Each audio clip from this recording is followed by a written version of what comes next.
Bonjour à tous, je suis Edna Guccia, fondatrice de la Famille Positive et formatrice en discipline positive.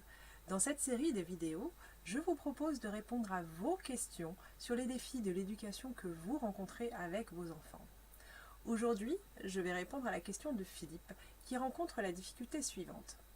Il n'arrive pas à partager avec ses enfants les valeurs profondes qui l'animent. Dans cette vidéo, je vais vous donner quelques astuces et outils de la discipline positive pour faire face à ce défi.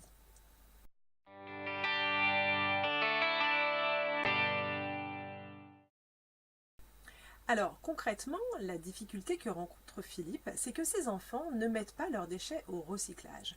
Pour lui, c'est important. Il y a derrière cette action une valeur profonde qu'il défend.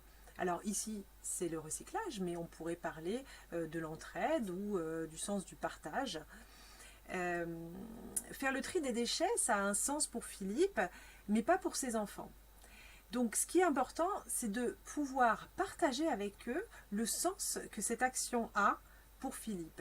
Et Jen Nelson, en discipline positive, nous dit que pour pouvoir corriger un comportement, il faut d'abord connecter. Il faut parler au cœur avant de pouvoir parler à la tête. Donc, ce que je vous propose, c'est d'utiliser en fait un outil où vous allez partager vos ressentis. C'est un outil de communication qui est inspiré de la communication non violente, où vous allez dans un premier temps décrire ce que vous voyez, décrire de façon factuelle. Lorsque je vois ça ou lorsque tu fais ceci, c'est important de faire juste de la description, de ne pas rentrer dans la critique ou dans le jugement. Donc vous allez lui dire, lorsque tu fais ceci ou lorsque je vois cela, voilà ce que je ressens. Vous allez partager vos ressentis. La langue française nous offre une quantité de vocabulaire incroyable pour pouvoir faire part de nos émotions. Et je vous mettrai avec cette vidéo un PDF à télécharger avec une liste du vocabulaire des émotions. Donc vous allez décrire ce que vous ressentez. Dans la deuxième partie de votre phrase, une fois que vous avez dit ce que vous ressentez, vous allez expliquer pourquoi vous ressentez ceci. Donc, lorsque tu fais ceci ou lorsque je vois cela, voilà ce que je ressens parce que...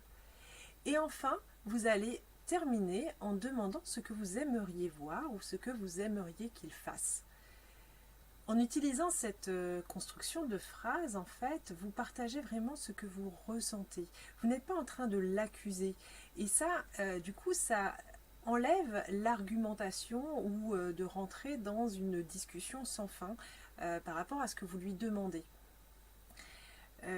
Alors, ça ne vous empêche pas d'avoir une discussion avec votre enfant et de partager ce que lui, il peut ressentir ou ce que lui, il peut penser de la situation. Après, vous pouvez aussi tout simplement reconnaître que vous ne pouvez pas le forcer à faire un certain nombre de choses. Alors c'est sûr, tant que votre enfant vit sous votre toit, vous pouvez lui imposer ou l'obliger à faire un certain nombre de choses. Mais lorsque votre enfant sera grand, qu'il quittera la maison, est-ce que vous avez envie qu'il fasse les choses parce que justement il est animé par ses valeurs profondes ou parce que vous lui avez dit de les faire? En fait, en réalité, quand il quittera la maison, votre enfant fera bien ce qu'il veut. Et donc, notre rôle de parent, c'est vraiment de construire cette éducation en réfléchissant au long terme. Qu'est-ce que je veux que mes enfants fassent le jour où ils seront complètement autonomes et où ils seront face à leurs propres choix?